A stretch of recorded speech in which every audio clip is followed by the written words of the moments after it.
Grafe International Theological Seminary kembali mengadakan seminar musik dengan tema You Are What You Listen To dengan pembicara Dr. Andrew Montroliau. Beliau adalah gembala GBA Grafe dan juga dosen musik di Grafe International Theological Seminary. Beliau juga berpengalaman mengaransemen lagu untuk gereja, baik dalam bentuk ensemble musik, wind ensemble, string ensemble, dan orkestra. Tahukah Anda, dalam seminar ini akan dibahas jenis-jenis musik yang biasa dipakai dalam berbagai kebaktian. Setiap jenis musik pasti memiliki pengaruh tertentu terhadap kebaktian tersebut dan terhadap jemaat. Iblis bermaksud untuk mengubah suatu kebaktian yang memuji Allah menjadi suatu kebaktian yang menghina Allah. Di sisi lain, musik yang memuliakan Allah dapat memiliki pengaruh yang sangat baik bagi jemaat. Allah menciptakan musik yang indah agar manusia dapat menghargai ciptaannya dan agar manusia menggunakan musik yang indah itu untuk memujinya. Seminar ini dimulai pada tanggal 25 Maret 2020 dari jam 9 pagi sampai pukul 12.30 waktu Indonesia Barat. Bertempat di Auditorium Gits di Jalan Danau Agung 2, nomor 5-7, Sunter Podomoro, Jakarta Utara. Segera daftarkan diri Anda di 0897 972 8557 atau di 0813 1586 3518. Ayo buruan daftarkan diri Anda.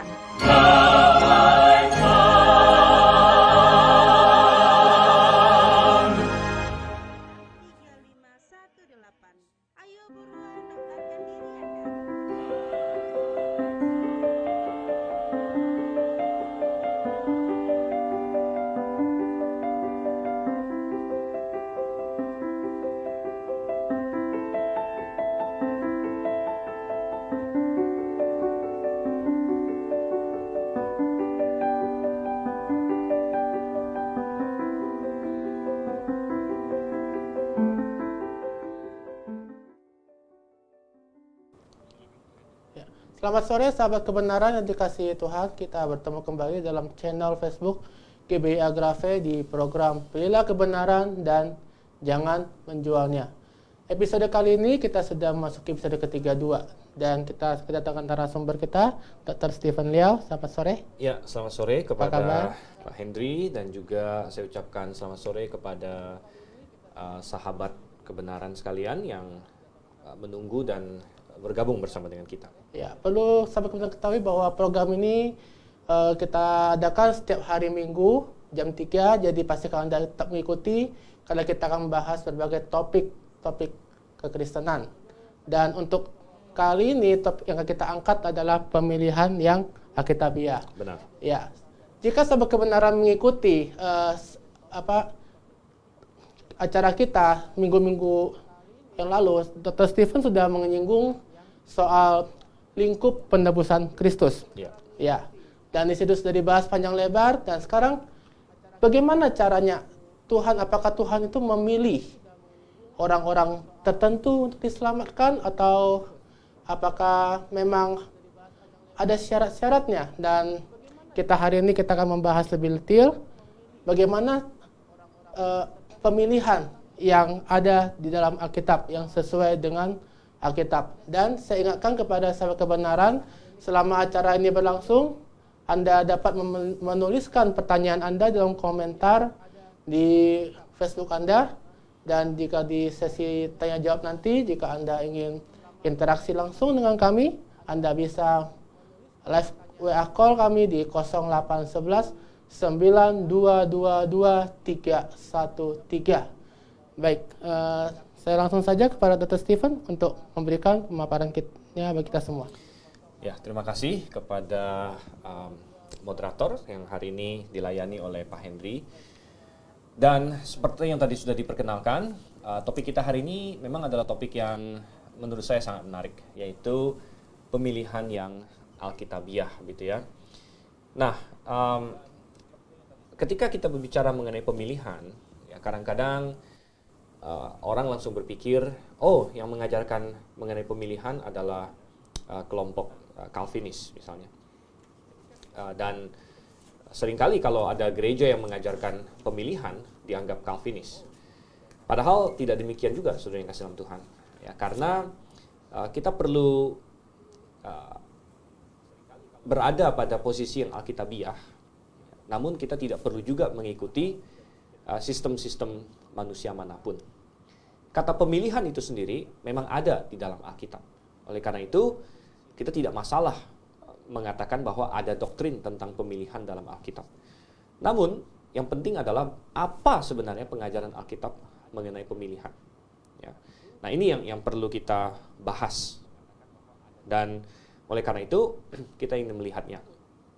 Nah, tentu ini sebenarnya topik yang sangat luas sekali dan bisa dibahas dengan panjang lebar. Saya hanya akan menyentuh sari-sarinya atau inti-intinya pada hari ini. Pertama, kalau kita bicara mengenai pemilihan, untuk menghemat waktu dan kita langsung ke intinya, saya akan lebih banyak berbicara dari sudut pandang perjanjian baru, ya, walaupun di perjanjian lama sebenarnya ada juga ya yang bisa kita bahas. Namun pengembangan doktrin tentang pemilihan ini tentunya mencapai pada puncaknya di perjanjian baru. Dan di dalam perjanjian baru Tuhan memilih, katanya. Ya, Tuhan memilih orang-orang tertentu, dan kata pemilihan atau memilih itu berasal dari kata Yunani eklegomai. Dan ada beberapa ayat yang bisa kita baca. Pertama-tama coba kita buka dulu di dalam Efesus pasal 1, coba kita lihat di sini. Efesus pasal 1 ayatnya yang ketiga dan yang kelima, misalnya ayat 1 pasal 1 ayat 3 sampai 5, silakan tolong dibaca. Ya, Efesus 1 ayat 3 sampai 5. Terpujilah Allah dan Bapa Tuhan kita Yesus Kristus, yang dalam Kristus telah mengaruniakan kepada kita segala berkat rohani di dalam surga. Sebab di dalam Dia Allah telah memilih kita sebelum dunia dijadikan, supaya kita kudus dan tak bercacat di hadapannya. Dalam kasih Ia telah menentukan kita dari semula oleh Yesus Kristus untuk menjadi anak-anaknya sesuai dengan kerelaan kehendaknya. Oke, baik. Ini adalah salah satu ayat yang sangat fondasional, sangat mendasar untuk mengerti tentang pemilihan. Dan ada beberapa hal yang bisa kita bahas di sini. Nomor satu, kita melihat Alkitab memang mengajarkan Allah ada memilih, ya. Allah memilih kita. Dikatakan kita di sini itu dalam pengertian orang-orang yang diselamatkan atau orang-orang yang percaya, begitu. Jadi doktrin pemilihan itu memang ada di dalam Alkitab. Namun yang tidak ada adalah doktrin pemilihan yang tak bersyarat atau yang disebut sebagai unconditional election. Nah, itu tidak ada tercantum seperti itu di dalam Alkitab. Jadi, apa itu doktrin unconditional election? Doktrin unconditional election, atau kalau dalam bahasa Indonesia kita bilang pemilihan yang tak bersyarat, ini adalah salah satu poin utama di dalam sistem teologi yang kita sebut sebagai Calvinisme, begitu. Dan apa yang dimaksud dengan pemilihan yang tak bersyarat? Ya, Anda boleh cek di buku-buku Calvinis atau di pengakuan iman Calvinis seperti pengakuan iman Westminster salah satunya yang sangat terkenal itu. Pemilihan yang tak bersyarat yang dimaksud oleh Calvinis adalah bahwa Allah sejak kekekalan, katanya, telah memilih, ya, telah memilih manusia-manusia. Dan ingat, ini sejak kekekalan, katanya, memilih manusia-manusia yang mana yang akan diselamatkan dan yang mana yang akan binasa. Ya, jadi yang akan diselamatkan ini disebut orang pilihan nantinya, elect, orang-orang pilihan. Sedangkan orang yang tidak diselamatkan ini, mereka punya istilah dalam bahasa Inggris reprobate, atau orang-orang yang bukan pilihan lah, non pilihan. Dan Tuhan sudah pilih dua kelompok ini, tetapi kuncinya adalah secara tidak bersyarat. Dan secara tidak bersyarat maksudnya tanpa melihat kondisi apapun, ya, tanpa melihat hal apapun dari diri orang-orang yang dipilih ini. Ya, jadi tidak melihat perbuatannya, juga tidak melihat imannya, tidak melihat apapun, intinya tidak melihat sesuatu dalam diri orang-orang yang dipilih ini. Jadi itu adalah doktrin pemilihan yang tidak bersyarat, begitu. Sehingga boleh dikatakan dalam doktrin pemilihan yang tidak bersyarat ini, jadi yang Calvinis ajarkan adalah Tuhan memilih siapa yang akan diselamatkan, dan kemudian pemilihan ini tanpa syarat, dan Tuhan yang atur semuanya sedemikian rupa sampai dia selamat. Termasuk masalah dia percaya Yesus, masalah dia bertobat, masalah dia menjadi lahir baru, itu semua Tuhan yang atur. Ya. Boleh dibilang di dalam doktrin pemilihan yang tak bersyarat ini, seseorang dipilih untuk diselamatkan, maka Tuhan akan memastikan dia akan percaya. Jadi dia menjadi percaya karena Tuhan pilih. Gitu ya. Dia menjadi percaya karena Tuhan pilih, bahkan dia dilahirbarukan dulu, baru dia menjadi percaya. Itu adalah urut-urutan di dalam doktrin Calvinis atau di dalam doktrin pemilihan yang tak bersyarat. Begitu. Nah, kita akan melihat bahwa ternyata itu bertentangan dengan apa yang Alkitab ajarkan. Alkitab tadi kita baca memang ada mengajarkan pemilihan, tapi di dalam Alkitab tidak pernah muncul satu kali pun istilah pemilihan yang tak bersyarat. Tidak ada istilah itu. Jadi istilah itu adalah hasil kesimpulan teologi oleh sebagian orang. Begitu. Istilah pemilihan yang tak bersyarat tidak muncul dalam Alkitab, dan juga tidak ada disebutkan sebenarnya. Nah, kita ingin belajar sebenarnya apa yang Alkitab ajarkan tentang pemilihan. Kita mulai dari Efesus pasal 1 di sini. Efesus pasal 1 ayat 3 dan 4 dan 5 tadi. Memang ada pemilihan, tapi tidak dikatakan tidak bersyarat. Perhatikan di ayat yang keempat. Sebab di dalam Dia Allah telah memilih kita sebelum dunia dijadikan. Nah, memang pemilihan ini terjadi sebelum dunia dijadikan. Tetapi tidak dikatakan tanpa syarat, melainkan dikatakan di dalam Dia. Siapa Dia di sini? Kalau kita lihat kembali di ayat yang ketiga, Dia yang dimaksud adalah Yesus Kristus. Jadi pemilihan itu ada di dalam Yesus Kristus. Dan saya perlu mengawali dengan mengatakan bahwa tidak semua kata pemilihan atau insiden pemilihan dalam Alkitab itu berhubungan dengan masalah keselamatan sebenarnya ya. Dan ini yang kadang-kadang sering disalahpahami. Ada pemilihan yang berkaitan dengan pelayanan. Ya, sebagai contoh, saya bukakan di dalam Yohanes. Yohanes pasalnya yang ke-6. Coba kita lihat di sini. Ayatnya yang ke-70. Ya, tolong dibacakan. Oke, Yohanes 6 ayat 70, demikian firman Tuhan. Jawab Yesus kepada mereka, bukankah aku sendiri yang telah memilih kamu yang 12 ini, namun seorang di antaramu adalah iblis. Ya, jadi Tuhan Yesus di sini berbicara kepada 12 orang muridnya, bukankah aku sendiri yang telah memilih kamu yang 12 ini. Kata memilih di sini adalah kata yang sama yang tadi saya sebutkan, yaitu eklegomai. Bukankah aku sendiri yang telah memilih kamu yang 12 ini? Namun seorang di antaramu adalah iblis. Ini mengacu, kalau kita lihat ayat 71-nya, mengacu kepada Yudas Iskariot. Jadi jelas pemilihan yang dimaksud di sini bukan pemilihan kepada keselamatan. Tapi pemilihan apa yang dimaksud di situ? Pemilihan kepada suatu pelayanan, yaitu pemilihan kepada jabatan rasul di situ. Nah, jadi kadang-kadang kalau kita melihat kata pemilihan dalam Alkitab, kita harus bedakan dulu ini pemilihan untuk apa. Tapi kembali ke dalam yang Efesus 1 ayat yang keempat tadi, ini memang pemilihan untuk atau berkaitan dengan keselamatan. Ya, yang di Efesus 1 ayat 4 ini ada hubungannya dengan keselamatan. Mengapa? Karena kalau kita baca terus ayat 4, sebab di dalam Dia Allah telah memilih kita sebelum dunia dijadikan supaya kita kudus dan tak bercacat di hadapannya, katanya. Dalam kasih Ia telah menentukan kita dari semula oleh Yesus Kristus untuk menjadi anak-anaknya sesuai dengan kerelaan kehendak-Nya. Dan pemilihan dikaitkan dengan penentuan dari semula di ayat yang kelima. Jadi orang yang dipilih ini ditentukan dari semula. Kata ditentukan dari semula ini istilahnya adalah predestinasi.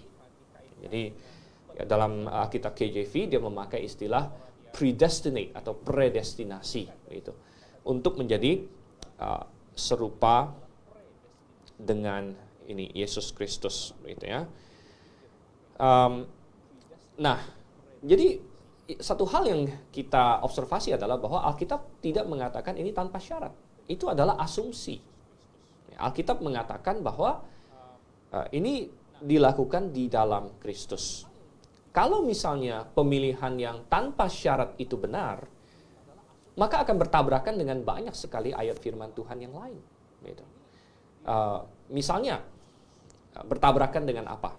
Ya, kalau misalnya memang Tuhan memilih tanpa syarat, jadi dari awal, sebelum diciptakan bahkan, Tuhan sudah bilang, saya mau ciptakan yang ini untuk binasa, saya mau ciptakan yang ini untuk selamat, tanpa ada syarat, tanpa melihat apapun. Maka itu berarti bahwa dari awal Tuhan tidak menginginkan semua manusia diselamatkan. Ya. Dari awal, rencana Tuhan dari awal adalah sebagian manusia binasa, sebagian manusia itu selamat, begitu. Dari awal, ya. Dan itu berarti Tuhan tidak ingin semua manusia selamat, gitu. Nah, ini bertentangan sekali dengan firman Tuhan, karena firman Tuhan jelas mengatakan bahwa Tuhan ingin semua manusia diselamatkan. Di mana itu? Bisa kita lihat ya, misalnya di 1 Timotius pasal 2. 1 Timotius. Kita baca dari ayat 1 Ya. Sampai dengan ayatnya yang ke-6. Ya, tolong silakan baca. Ya, 1 Timotius 2 ayat 1 sampai 6. Pertama-tama aku menasihatkan, naikkanlah permohonan, doa syafaat dan ucapan syukur untuk semua orang, untuk raja-raja dan untuk semua pembesar, agar kita dapat hidup tenang dan tentram dalam segala kesalehan dan kehormatan. Itulah yang baik dan yang berkenan kepada Allah Juru Selamat kita, yang menghendaki supaya semua orang diselamatkan dan memperoleh pengetahuan akan kebenaran. Karena Allah itu Esa, dan Esa pula Dia yang menjadi pengantara antara Allah dan manusia, yaitu manusia Kristus Yesus. Masih ayat 6. 6. Dan yang telah menyerahkan dirinya sebagai tebusan bagi semua manusia. Itu kesaksian pada waktu yang ditentukan. Baik, jadi ini berhubungan dengan yang tadi disinggung oleh moderator Pak Hendri.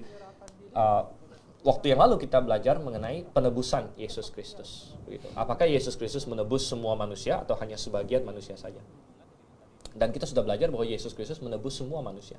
Nah, kalau Yesus Kristus menebus semua manusia, maka tidak masuk akal bahwa Dia tidak menginginkan semua manusia diselamatkan. Gitu. Dan memang Alkitab mengajarkan, misalnya di ayat yang keempat, ayat 3 dan 4 gitu ya, Allah Juru Selamat kita yang menghendaki supaya semua orang diselamatkan dan memperoleh pengetahuan akan kebenaran, begitu. Jadi semua orang sudah dikasih Tuhan. Oleh karena itulah maka Yesus juga mati bagi semua orang. Saya katakan bahwa pengajaran ini bertalian, ada hubungan mata rantainya. Calvinisme adalah suatu sistem yang dia satu poin dengan poinnya saling terangkai. Ya, misalnya dia percaya pemilihan yang tidak bersyarat, maka secara logis dia percaya penebusan Yesus juga terbatas. Jadi hanya yang Tuhan dari awal mau selamatkan, yang Dia pilih inilah yang ditebus, begitu. Yang lain yang Tuhan tidak pilih, untuk apa ditebus? Memang dari awal Tuhan tidak ingin mereka selamat. Gitu. Jadi kalau yang satu benar juga. Kalau pemilihan tak bersyarat itu benar, maka penebusan yang terbatas juga benar. Tetapi sebaliknya, kalau penebusan itu adalah universal, artinya Tuhan, sebagaimana Alkitab katakan banyak sekali bahwa dia mati bagi semua manusia, itu benar, maka pemilihan juga tidak mungkin, ya, tidak bersyarat. Gitu. Nah, jadi kita melihat kalau kita mengambil pemilihan yang tak bersyarat, akan bertentangan dengan banyak ayat firman Tuhan yang berkata bahwa Tuhan ingin semua manusia diselamatkan. Gitu. Akan bertentangan dengan ayat yang berkata bahwa Allah mengasihi dunia ini. Misalnya Yohanes 3 ayat 16, ayat yang sangat terkenal. Ya, karena begitu besar kasih Allah akan dunia ini. Allah mengasihi dunia ini. Begitu. Dan Ia mendamaikan dosa seluruh dunia di dalam 1 Yohanes 2 ayat 2. Ia adalah pendamaian untuk segala dosa kita, dan bukan untuk dosa kita saja, tapi juga untuk dosa seluruh dunia. Begitu. Dan kalau misalnya Allah dari awal tidak mau sebagian orang diselamatkan, Dia tidak pilih mereka secara tanpa syarat, maka untuk apa mendamaikan dosa mereka? Begitu. Jadi tidak masuk. Ya. Dan ini akan membawa atau memimpin kepada suatu pertanyaan atau keraguan tentang karakter Allah itu sendiri. Apakah Allah ada menciptakan manusia hanya untuk dibinasakan saja, tanpa memberikan kesempatan bagi mereka untuk diselamatkan sebenarnya. Tanpa ada kesempatan sedikit pun untuk diselamatkan. Karena dari awal memang sudah dipilih untuk tidak selamat. Jadi tidak mungkin selamat. Tidak ada keselamatan diberikan kepada mereka. Apakah Allah kita Allah yang seperti itu karakternya? Nah, ini yang menjadi tanda tanya. Gitu. Nah, oleh karena itu, kita menolak pemilihan yang tak bersyarat dan kita cari di dalam Alkitab sebenarnya pemilihan yang Alkitabiah itu seperti apa. Dan kita mendapatkan jawaban. Ya, bahwa pemilihan, seperti tadi kita lihat di dalam Efesus 1 ayat yang keempat, pemilihan itu adalah di dalam Kristus. Di dalam Kristus. Artinya, Tuhan memilih orang-orang yang berada di dalam Yesus Kristus untuk diselamatkan. Jadi dengan kata lain sebenarnya ada syaratnya. Syaratnya apa? Syaratnya adalah berada di dalam Yesus Kristus. Kalau Anda berada di dalam Yesus Kristus, maka Anda diselamatkan. Begitu. Dan bagaimana caranya kita bisa berada di dalam Yesus Kristus? Coba kita buka di dalam Filipi pasal 3. Bagaimana caranya kita bisa berada di dalam Yesus Kristus? Filipi pasal 3 ayat yang ke-9. Oke, Filipi 3:9. Silakan dibacakan. Dan berada dalam Dia bukan kebenaranku sendiri karena menaati hukum Taurat, melainkan dengan kebenaran karena percaya kepada Kristus, yaitu kebenaran yang Allah anugerahkan berdasarkan kepercayaan. Berada di dalam Dia. Siapa Dia di situ? Kalau Anda lihat di atasnya, Dia adalah Yesus Kristus. Berada di dalam Yesus bukan karena kebenaran sendiri, katanya. Melainkan karena kebenaran, karena kepercayaan kepada Kristus, yaitu kebenaran yang Allah anugerahkan berdasarkan kepercayaan. Jadi kita bisa berada di dalam Yesus ketika kita percaya kepada Yesus Kristus, bertobat dan percaya kepada Yesus Kristus, maka posisi kita orang berdosa tadi, yang tadinya kita orang berdosa, ditukar dengan kebenaran. Ya, kita menjadi orang benar. Makanya tadi kebenaran yang Allah anugerahkan berdasarkan kepercayaan. Ya, seperti di dalam Perjanjian Lama, Abraham dianggap benar bukan karena dia hebat, karena dia misalnya atau karena dia disunat, bukan. Karena dia dibenarkan sebelum dia disunat. Tapi nats kitab suci berkata, maka percayalah Abraham kepada Tuhan dan Tuhan memperhitungkan itu kepadanya sebagai kebenaran. Bukan juga karena usaha dia, karena kehebatan dia. Gitu. Tapi karena dia percaya kepada Tuhan. Jadi memang itu adalah dasar dari keselamatan. Dan itu sangat masuk akal sekali. Ya, karena pemilihan yang kepada keselamatan, ada syaratnya nggak? Kita harus bertanya. Keselamatan itu sendiri ada syarat atau tidak? Gitu. Kadang-kadang ada hal yang aneh, ada sebagian orang mengajarkan pemilihan itu tidak bersyarat, tapi keselamatan itu bersyarat. Lalu kita bilang agak nggak nyambung. Ya, kenapa? Karena kalau pemilihan orang yang dipilih ini kan pasti selamat. Ya. Orang yang dipilih ini selamat. Nah, keselamatan ada syarat nggak? Gitu. Kalau keselamatan ada syarat, ya berarti pemilihannya juga ada syarat. Dan syaratnya adalah syarat dari keselamatan itu sendiri. Apa syarat keselamatan, saudara? Apa yang Alkitab ajarkan mengenai syarat orang diselamatkan? Ya, ternyata kita dapatkan dalam Alkitab syarat orang diselamatkan adalah dia bertobat dan percaya kepada Yesus Kristus. Kepala penjara di Filipi yang pernah bertanya kepada Paulus waktu dia kira semua tahanan sudah lari, ya, dan dia hunus pedang, dia mau bunuh diri sendiri. Ya, Paulus bilang, jangan stop. Ya. Nah, dia datang, Tuhan, apa yang harus aku perbuat supaya aku selamat? Dan Paulus menjawab, percayalah engkau kepada Tuhan Yesus Kristus, maka engkau akan selamat. Jadi syarat dari keselamatan adalah percaya kepada Yesus Kristus, iman antara lain, dengan kata lain, ya, iman. Maka karena pemilihan itu kepada keselamatan, ya, maka keselamatannya ada syarat, pemilihannya juga ada syarat. Ya.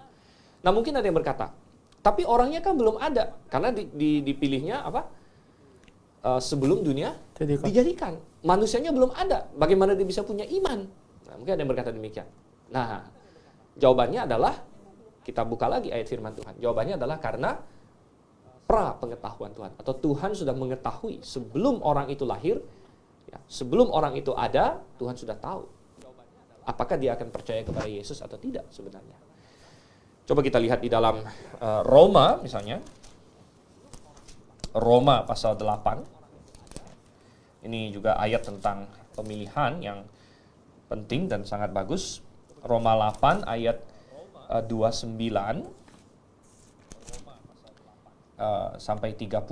Dan saya akan bacakan saja. Saya katakan sini, sebab semua orang yang dipilihnya dari semula. Semua orang yang dipilihnya dari semula. Nah, ini sebenarnya ada suatu kesalahan ini ya, atau kekurang tepatan penerjemahan di sini. Sebenarnya bukan semua orang yang dipilihnya. Ya, saya akan bukakan bagi Anda sekalian Alkitab King James Version di ayat ini.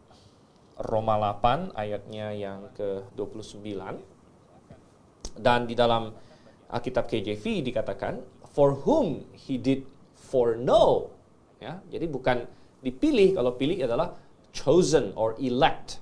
Tapi di sini for whom he did foreknow. Jadi siapa yang dia ketahui dari semula. Dia ketahui. Jadi bahasa Yunaninya adalah proginosko di sini. Proginosko. Ginosko itu mengetahui, pro itu artinya pra, ya, pra. Jadi foreknow. Jadi orang-orang yang dia sudah ketahui dari semula, ya, orang-orang itu juga yang dia predestinasikan itu tadi. Jadi ini mengajarkan predestinasi berdasarkan pengetahuan awal Allah. Ya, jadi ini cocok dengan yang di Efesus 1 ayat 4 dikatakan bahwa sebelum dunia dijadikan kita sudah dipilih. Loh, kan kitanya belum ada sebelum dunia dijadikan. Ya. Bagaimana Tuhan memilihnya? Nah, itu berdasarkan pra pengetahuan. Dan ini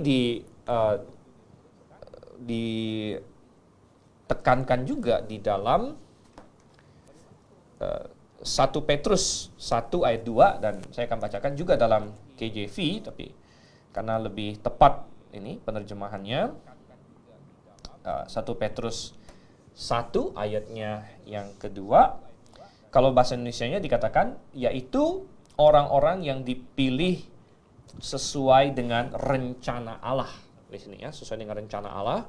Tetapi dalam bahasa aslinya, kata rencana di sini kembali dari kata prognosis sebenarnya. Prognosis, jadi pra pengetahuan Allah. Makanya dalam KJV diterjemahkan elect according to the foreknowledge of God.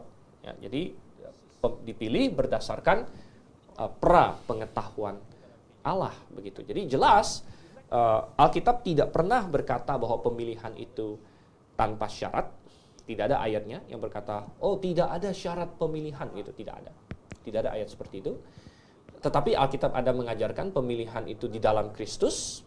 Ya, kemudian Alkitab mengajarkan pemilihan itu berdasarkan pra pengetahuan Allah. Ya. Dan mungkin kita buka satu ayat lagi di dalam Roma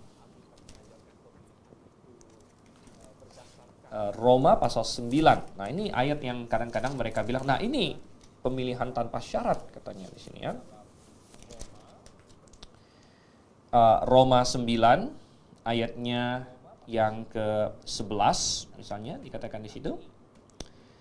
Sebab, ya, saya bacakan, sebab waktu anak-anak itu belum dilahirkan dan belum melakukan yang baik atau yang jahat, supaya rencana Allah tentang pemilihannya diteguhkan, bukan berdasarkan perbuatan, tetapi berdasarkan panggilannya. Ya. Nah, di sini berbicara mengenai ini ya, ini sebenarnya suatu ilustrasi yang Paulus pakai untuk dia pakai ilustrasi Yakub dan Esau di sini. Paulus pakai ilustrasi Yakub dan Esau, ada dua anak dari satu ibu yang tapi Tuhan ya, pilih salah satunya, gitu, pilih salah satunya. Dan dikatakan rencana Allah tentang pemilihannya diteguhkan bukan berdasarkan perbuatan tapi berdasarkan panggilannya.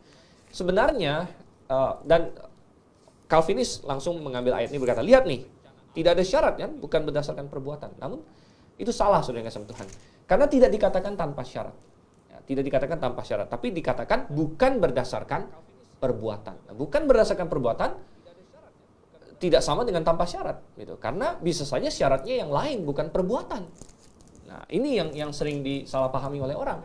Mereka lihat bukan tanpa perbuatan, Bukan berdasarkan perbuatan seolah-olah itu membuktikan tanpa syarat. Tidak. Ya.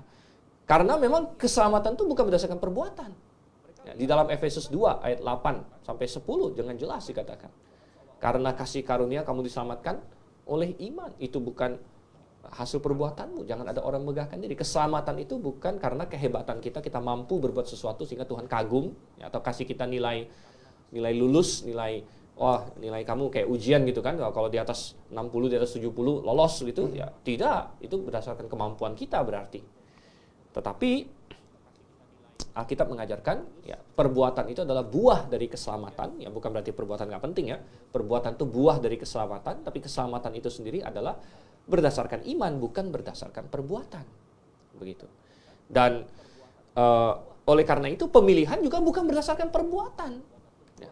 Lalu dikatakan bukan berdasarkan perbuatan, tapi berdasarkan panggilannya. Nah, dikatakan berdasarkan panggilannya. Nah, berdasarkan panggilan juga tidak mengindikasikan bahwa itu tanpa syarat. Ya. Panggilan itu apa, saudara kasih Tuhan? Panggilan Injil itu apa? Panggilan dalam Alkitab itu apa? Panggilan dalam Alkitab adalah bertobatlah, berilah dirimu percaya kepada Yesus Kristus. Gitu. Ya, jadi itu adalah panggilan Tuhan.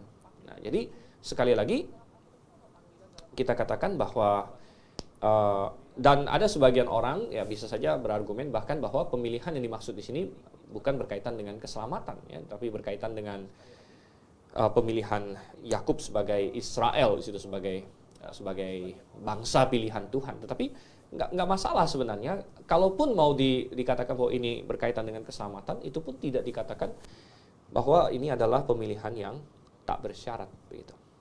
Jadi dengan demikian kita bisa menyimpulkan kembali kalau pemilihan yang tak bersyarat, nomor satu tidak ada kata-kata seperti itu dalam Alkitab. Itu adalah hasil kesimpulan teologis, tetapi akan tabrakan dengan ayat Alkitab mengatakan Tuhan ingin semua orang diselamatkan, bertabrakan dengan karakter Allah yang adil dan baik, yang kita yakin dia tidak akan menciptakan manusia hanya untuk dibinasakan saja tanpa ada kesempatan apa-apa. Ya, kemudian bertabrakan dengan penebusan yang bagi semua manusia dan lain sebagainya. Sebenarnya masih banyak lagi tabrakan-tabrakan yang lain. Bertabrakan dengan fakta bahwa Allah mengasihi dunia. Jadi pemilihan tak bersyarat bertabrakan dengan banyak hal. Sebaliknya kita akan lihat pemilihan yang alkitabiah. Pemilihan yang alkitabiah adalah pemilihan yang di dalam Kristus. Ya, di Efesus 1 ayatnya yang keempat, di dalam Kristus. Tuhan memilih orang-orang yang ada di dalam Kristus. Bagaimana kita berada dalam Kristus menurut Alkitab? Tadi di Filipi sudah kita baca. Pemilihan di dalam Kristus adalah pemilihan berdasarkan kebenaran karena kepercayaan kepada Yesus Kristus. Dan kita dapatkan bahwa pemilihan itu memang sebelum dunia dijadikan. Caranya bagaimana? Berdasarkan pra-pengetahuan Allah. Foreknowledge, ya, pro-ginosko atau prognosis. Di situ pra-pengetahuan Allah.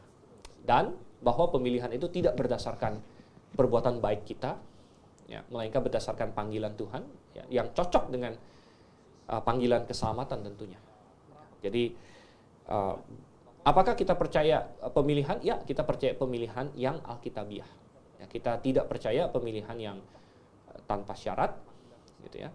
Kenapa ada sebagian orang senang dengan pemilihan yang tak bersyarat? Karena mereka berpikir ya bahwa kalau pemilihan itu ada syarat, seolah-olah ada jasa kita. Gitu. Seolah-olah ada kehebatan manusia di dalam keselamatan nantinya. Gitu. Dan ya saya bersimpati dengan pandangan ini, namun ini pandangan yang salah begitu. Artinya begini, Tuhan menuntut manusia beriman. Ada tanggung jawab manusia. Adanya tanggung jawab manusia bukan berarti manusia ada jasa begitu. Karena iman itu bukan jasa. Iman itu menerima sebenarnya. Ya, seperti Tuhan siapkan hadiah, lalu dia mau kasih hadiah itu sama kita.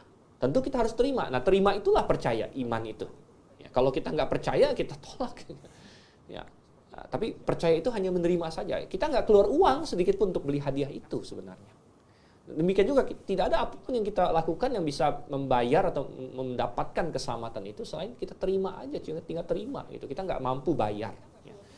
Nah, sebagian orang seolah-olah dituntun kepada pola pemikiran bahwa pemilihan itu harus tidak bersyarat supaya manusia tidak ada jasanya.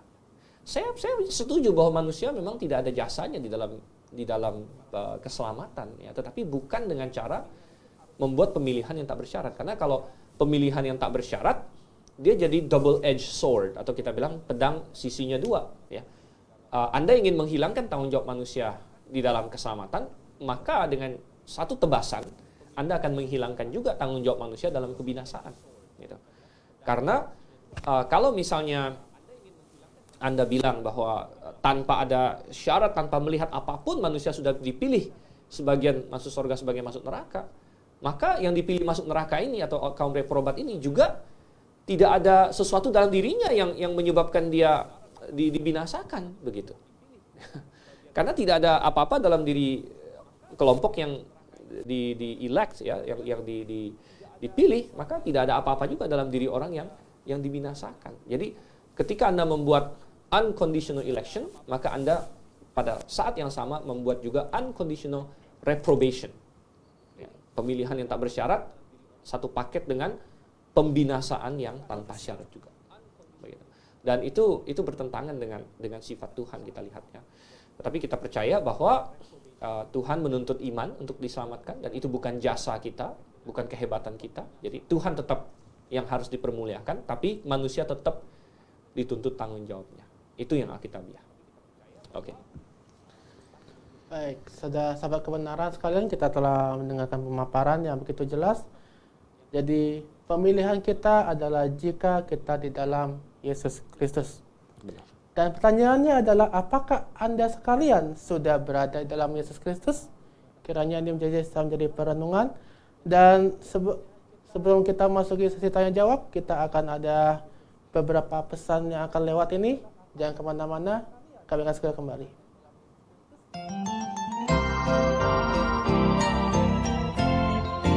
Grafa International Theological Seminary kembali mengadakan seminar musik dengan tema You Are What You Listen To dengan pembicara Dr. Andrew Montroliau. Beliau adalah gembala GBI Grafe dan juga dosen musik di Grafa International Theological Seminary. Beliau juga berpengalaman mengaransemen lagu untuk gereja, baik dalam bentuk ensemble musik, wind ensemble, string ensemble, dan orkestra. Tahukah Anda, dalam seminar ini akan dibahas jenis-jenis musik yang biasa dipakai dalam berbagai kebaktian. Setiap jenis musik pasti memiliki pengaruh tertentu terhadap kebaktian tersebut dan terhadap jemaat. Iblis bermaksud untuk mengubah suatu kebaktian yang memuji Allah menjadi suatu kebaktian yang menghina Allah. Di sisi lain, musik yang memuliakan Allah dapat memiliki pengaruh yang sangat baik bagi jemaat. Allah menciptakan musik yang indah agar manusia dapat menghargai ciptaannya dan agar manusia menggunakan musik yang indah itu untuk memujinya. Seminar ini dimulai pada tanggal 25 Maret 2020 dari jam 9 pagi sampai pukul 12.30 waktu Indonesia Barat. Bertempat di Auditorium Gits di Jalan Danau Agung 2, nomor 5-7, Sunter Podomoro, Jakarta Utara. Segera daftarkan diri Anda di 0897 972 8557 atau di 0813 1586 3518. Ayo buruan daftarkan diri Anda.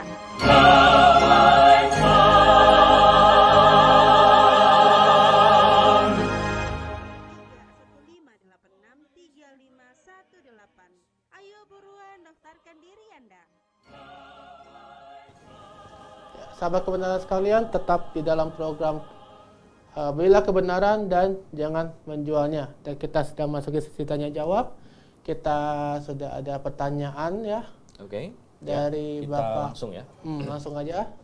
Pak Tobito Obi. Nah, selamat sore Pak Stephen Maranatha. Ya, Maranatha. Ya. Saya mau tanya ya, apakah mungkin ada predestinasi? Tadi disinggung ya, yaitu pemilihan sejak sebelum dijadikan untuk orang tertentu saja sesuai yang Tuhan inginkan, tidak berlaku universal untuk hal tertentu juga, bukan hanya soal keselamatan, mungkin juga soal tentukan semula menjadi nabi. Contohnya A, sejak sebelum dijadikan dipilih Tuhan untuk menjadi nabi Tuhan, tetapi B, dan nanti tidak ada predestinasi nabi baginya. Oke, baik. Jadi ini pertanyaan mengenai pemilihan atau predestinasi kepada sesuatu yang bukan keselamatan, gitu ya. Dan jawabannya sebenarnya ada, gitu. Itu yang tadi saya ada singgung, mungkin sudah terjawab sebenarnya bahwa ada pemilihan yang bukan berkaitan dengan masalah keselamatan. Tadi saya ada bukakan contohnya di dalam tadi Yohanes 6 ayat 70, yaitu adalah pemilihan kepada rasul sebenarnya begitu.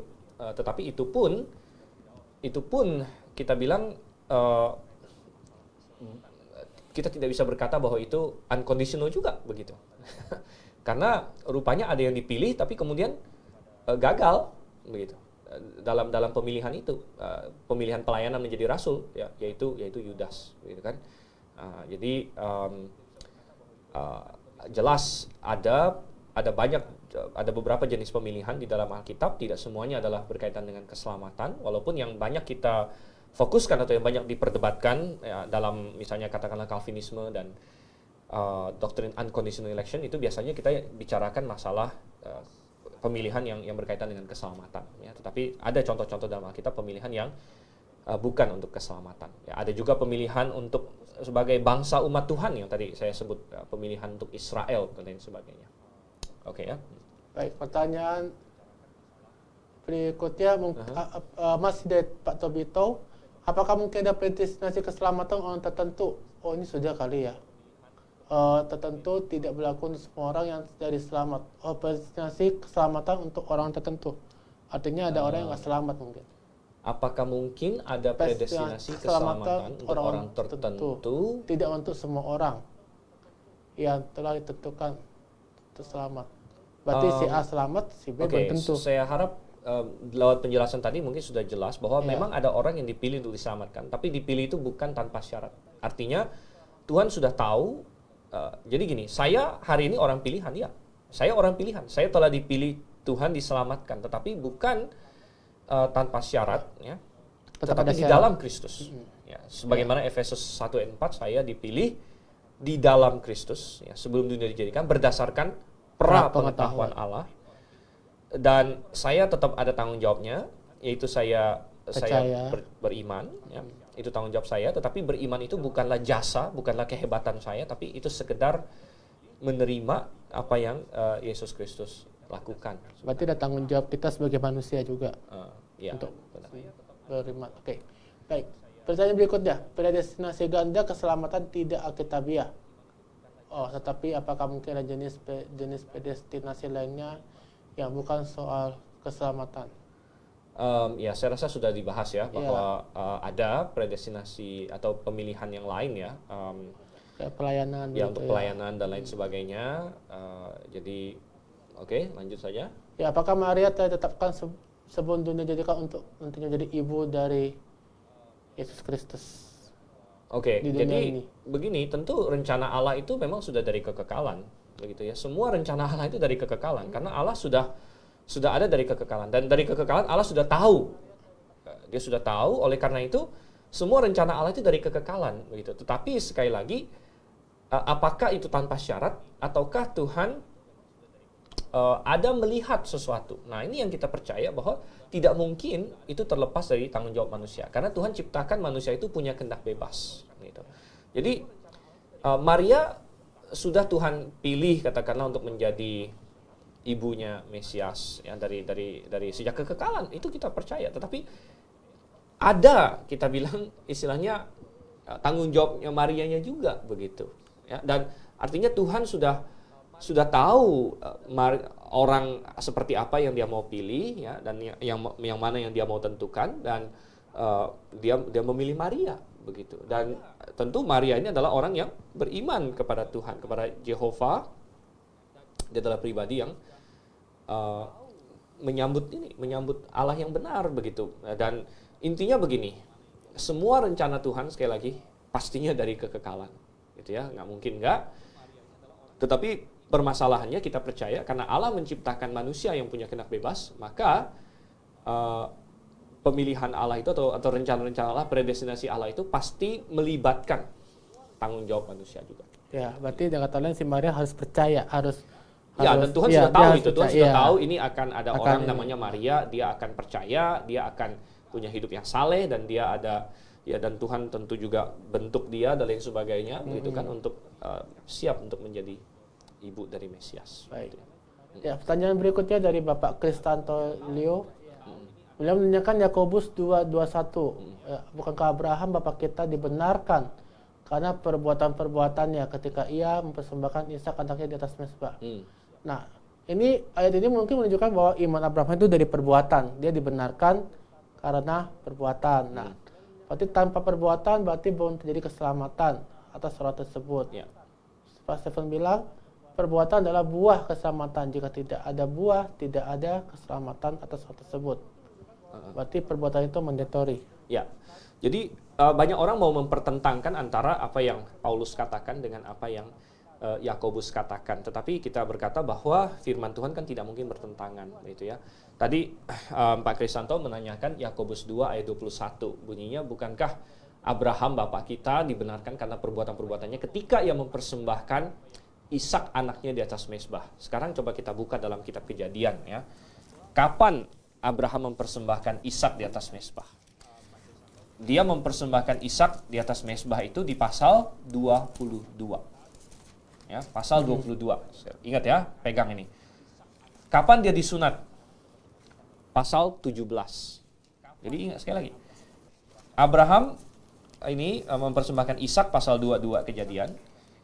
Itu sudah umurnya sudah 100 plus. Karena dia Ishak lahir kan dia 100. Udah 100 sekian lah ya, nggak tahu Ishak umur berapa.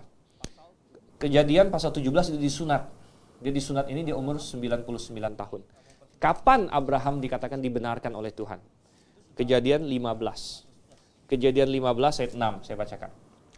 Lalu percayalah Abram kepada Tuhan, maka Tuhan memperhitungkan hal itu kepadanya sebagai kebenaran. Jadi Kejadian 15 dia sudah dibenarkan, Kejadian 17 dia disunat, Kejadian 22 dia mempersembahkan Ishak. Perhatikan apa yang menjadi argumen dari Paulus di Roma pasal 4. Saya bacakan. Roma pasal 4 ayatnya yang dari ayat 1 deh saya bacakan. Ya, begini ya. Jadi apakah akan kita katakan tentang Abraham bapa leluhur jasmani kita? Sebab jikalau Abraham dibenarkan karena perbuatannya, maka ia beroleh dasar untuk bermegah, tapi tidak di hadapan Allah. Jadi tidak mungkin dibenarkan karena perbuatan. Sebab apakah dikatakan nas kitab suci, lalu percayalah Abraham kepada Tuhan, dan Tuhan memperhitungkan hal itu kepadanya sebagai kebenaran. Kalau ada orang yang bekerja, upahnya tidak diperhitungkan sebagai hadiah, tapi sebagai haknya. Tapi kalau ada orang yang tidak bekerja, namun percaya kepada Dia yang membenarkan orang durhaka, imannya diperhitungkan menjadi kebenaran. Saya lompat sedikit ke ayat yang ke-9. Adakah ucapan bahagia ini hanya berlaku bagi orang bersunat saja atau bagi orang yang tak bersunat? Sebab telah kami katakan bahwa kepada Abraham iman diperhitungkan sebagai kebenaran. Dalam keadaan manakah hal itu diperhitungkan? Sebelum atau sesudah ia disunat? Bukan sesudah disunat tetapi sebelumnya. Jadi Paulus berargumen, Abraham itu dibenarkan di pasal 15, itu sebelum dia disunat di pasal 17. Dan itu bahkan sebelum dia mempersembahkan Ishak di pasal 22, begitu. Dia mempersembahkan Ishak di pasal 22 itu sudah puluhan tahun setelah dia dibenarkan. Ya. Dia dibenarkan di pasal 15. Nah, ini mengajarkan kita apa? Bahwa pembenaran Abraham tidak didasarkan kepada bahwa dia mempersembahkan Ishak. Lalu apa yang dimaksud dengan Yakobus kalau begitu? Yang dimaksud dengan Yakobus adalah bahwa perbuatannya Abraham mempersembahkan Ishak itulah bukti dari iman dia, bahwa iman dia itu iman yang real, begitu. Jadi tidak ada pertentangan antara Paulus dengan Yakobus, karena Paulus sedang berbicara bagaimana jalan keselamatan. Jalan keselamatan adalah iman saja, dan dengan asumsi iman yang dimaksud adalah iman yang sudah benar nih, gitu. Yakobus menghadapi masalah yang berbeda. Yakobus menghadapi masalah ada orang yang beriman palsu dan beriman asli, gitu. Jadi pura-pura beriman dan benar-benar beriman. Dan maksud Yakobus adalah iman yang asli pasti menghasilkan perbuatan. Begitu. Jadi perbuatan benar yang saya katakan tadi adalah bukti atau buah dari keselamatan, tapi bukan dasar dari keselamatan itu sendiri. Alkitab sangat jelas mengajarkan itu, sangat jelas ya. Jangan salah, jangan menjadi kacau. Perbuatan itu adalah bukti dari keselamatan, tetapi bukan dasar dari keselamatan. Gitu ya. Kalau sepertinya mirip, tapi kalau kita salah, celaka kita. Ya. Celaka, karena kita akan menjadi orang yang mengandalkan keselamatan kita untuk perbuatan kita untuk keselamatan. Ya. Ya. Baik, pertanyaan kita kembali kepada pertanyaan Obi. Apakah ada kemungkinan orang lain menggantikan peran dari Iskariot? Apakah ada kemungkinan orang lain menggantikan peran Yudas Iskariot? Saya rasa begini, kita tidak perlu memikirkan masalah kemungkinan-kemungkinan lain begitu, karena ketika Tuhan membuat rencana, Tuhan sudah tahu respon manusia. Jadi Tuhan sudah men-tailor, atau apa ya, istilah men-tailor itu menyesuaikan rencananya sesuai dengan apa yang dia tahu akan terjadi. Misalnya, kadang-kadang orang bertanya sama saya, kalau misalnya balik ke Taman Eden, kalau misalnya Hawa yang makan buah, lalu Adam tidak makan buah, lalu gimana dan lain sebagainya. Kita tidak tahu, ya, kita tidak tahu. Yesus akan dikirimkan dan lain sebagainya, kita tidak tahu. Kita bisa berasumsi, kita bisa berhipotesis ya misalnya, oh iya dan lain sebagainya. Tapi kita tidak tahu. Istilahnya begini, rencana Tuhan itu sudah Tuhan tailor-made, atau sudah Tuhan rancangkan sedemikian rupa sesuai dengan respon manusia yang dia sudah ketahui juga, begitu. Dan dia sudah mengetahui mengenai Yudas Iskariot, makanya Yudas Iskariot ada di dalam rencana itu, ada di dalam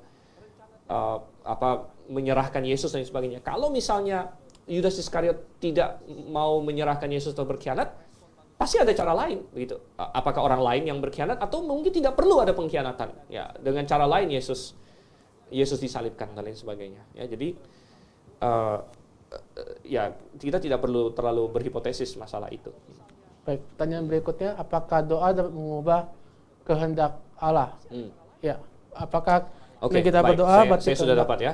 Apakah doa dapat mengubah kehendak Allah? Ya dan tidak. Jawabannya ya dan tidak. Maksudnya begini. Apakah doa mengubah? Ya jelas doa ada pengaruhnya. Hizkia, Tuhan bilang kamu akan mati. Ya. Lalu dia doa. Lalu Tuhan tambahkan 15 tahun. Tapi apakah mungkin orang bingung, kenapa Tuhan kayak pelin-pelan gitu? Tuhan bukan pelin-pelan gitu ya. Tuhan sudah tahu kita akan berdoa atau tidak. Jadi Tuhan sudah tahu kita akan berdoa atau tidak. Waktu Tuhan ngomong sama Hizkia misalnya, siap-siap ya, kamu akan mati sebentar lagi. Itu dalam pengertian dia tidak berdoa. Tapi Tuhan sudah tahu dia akan berdoa. Dan Tuhan sudah merencanakan juga, kalau dia berdoa, aku akan menambahkan 15 tahun kepadanya.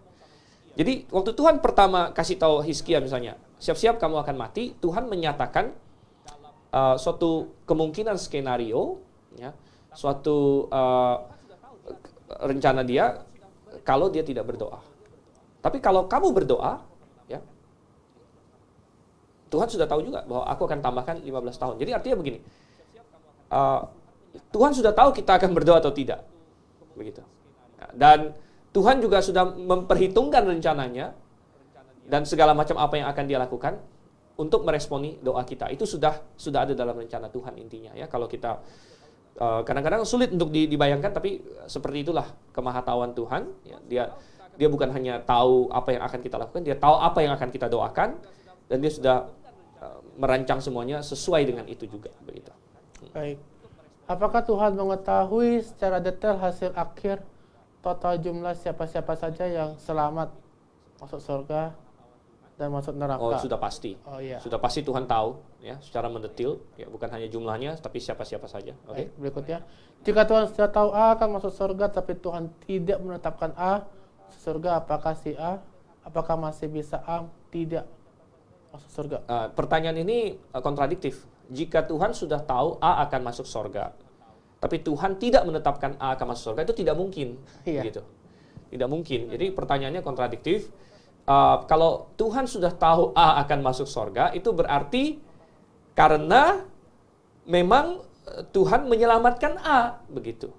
Ya, jadi nggak ada istilah Tuhan sudah tahu A akan masuk surga, tapi Tuhan tidak menetapkan A akan masuk surga. Nggak ada istilah seperti itu.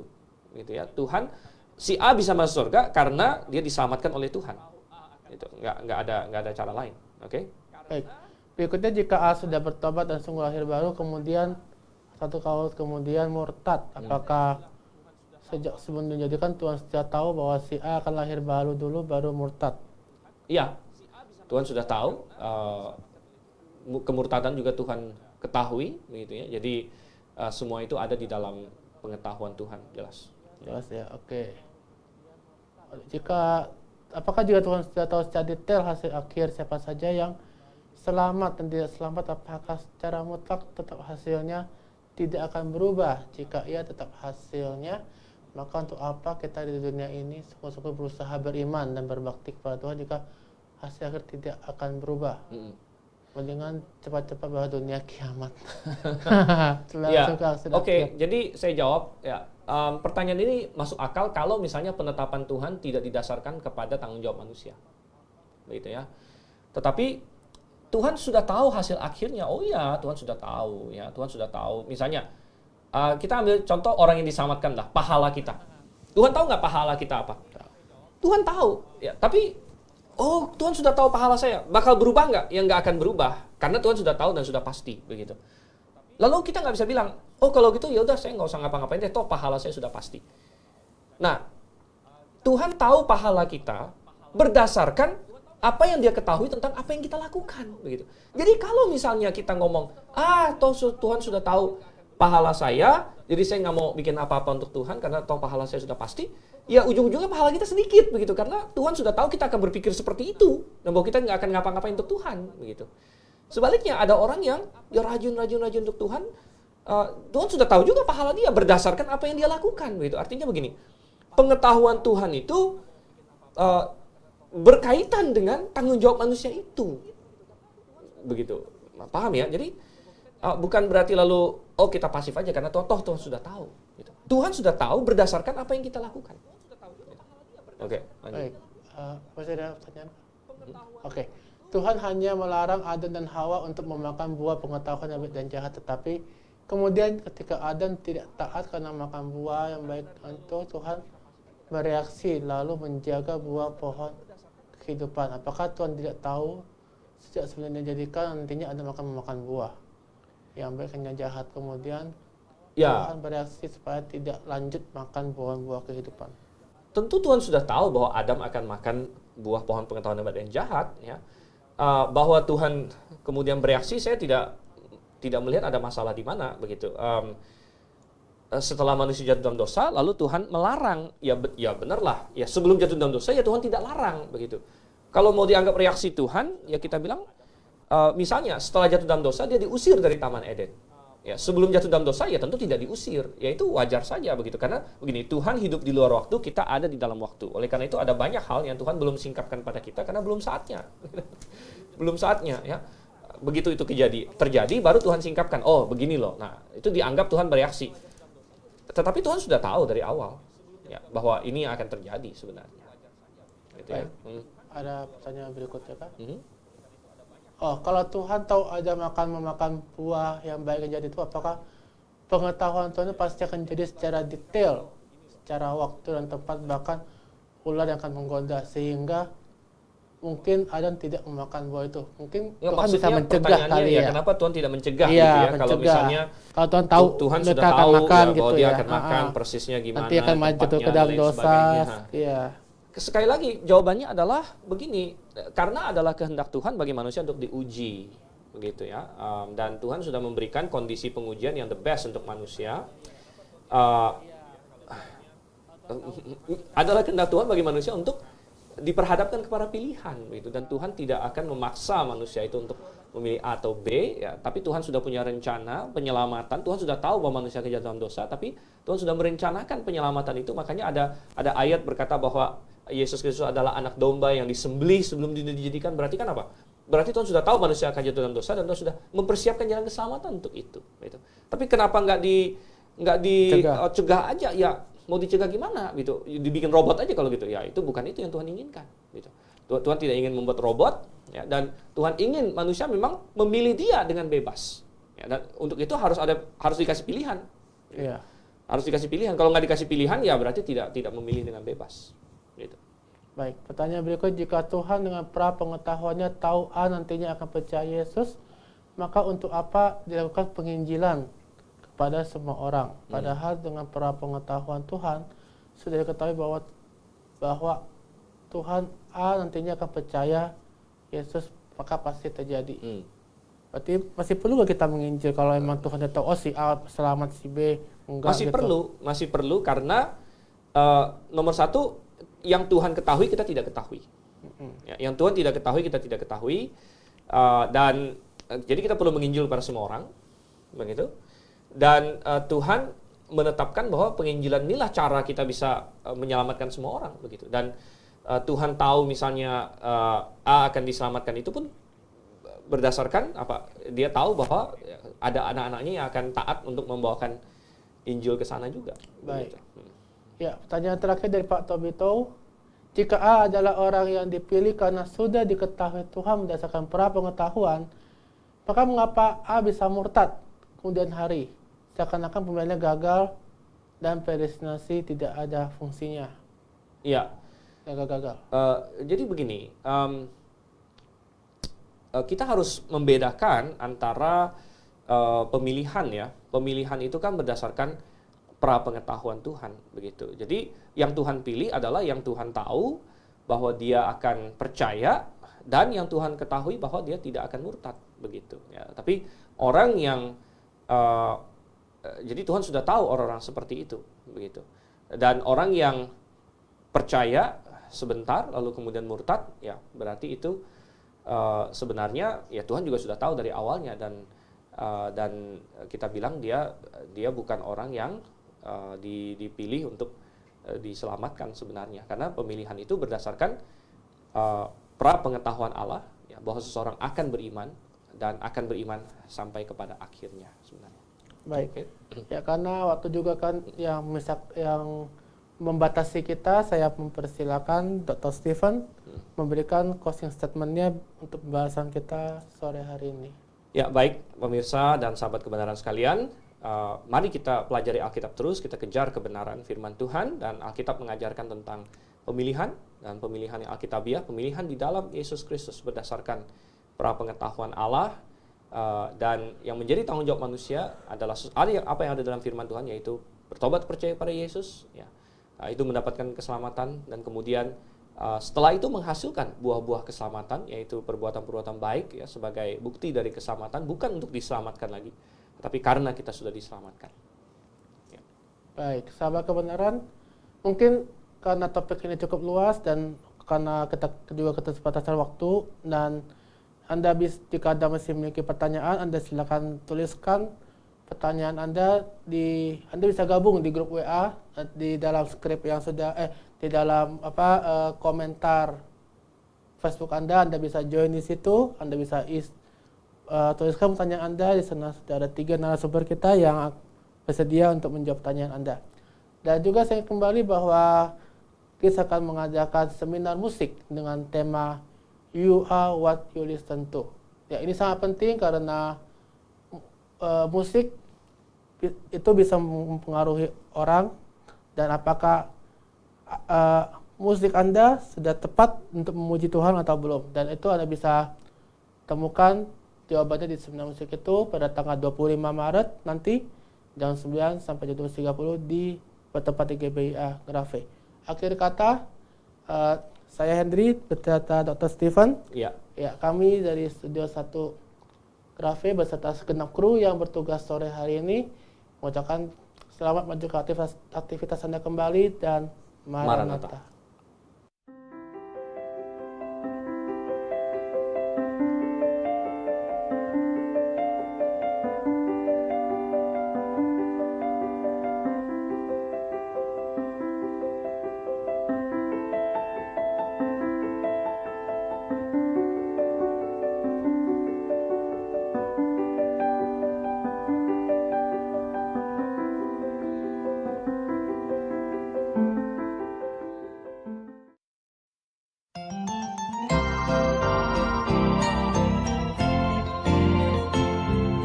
Halo semuanya, bagi Anda pencinta buku-buku rohani Kristen terbitan Grafe International Theological Seminary, kali ini kami memperkenalkan satu buku spesial yang ditulis oleh Dr. Suhento Liau dengan judul Kapan Saja Saya Mati, Saya Pasti Masuk Surga.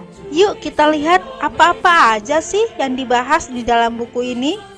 Amsal Salomo mengatakan ada jalan disangka orang lurus, tapi ujungnya menuju maut. Apa makna keselamatan yang sejati? Dapatkah usaha manusia untuk menghapus dosa? Bagaimana cara menghapus dosa menurut Allah? Bukti seseorang dosanya telah dihapus. Dan pernahkah Anda bertanya, bagaimana orang yang tinggal di hutan dan belum pernah mendengar Injil? Jikalau mati, apakah mereka akan ke sorga ataukah ke neraka? Buku Kapan Saja Saya Mati, Saya Pasti Masuk Sorga dapat menjelaskannya. Jikalau Anda berminat untuk mendapatkan buku ini, caranya gampang saja, hubungi toko buku Grafe di 021 6471 4156 atau di 0813 1586 3518. Ayo buruan sebelum kehabisan.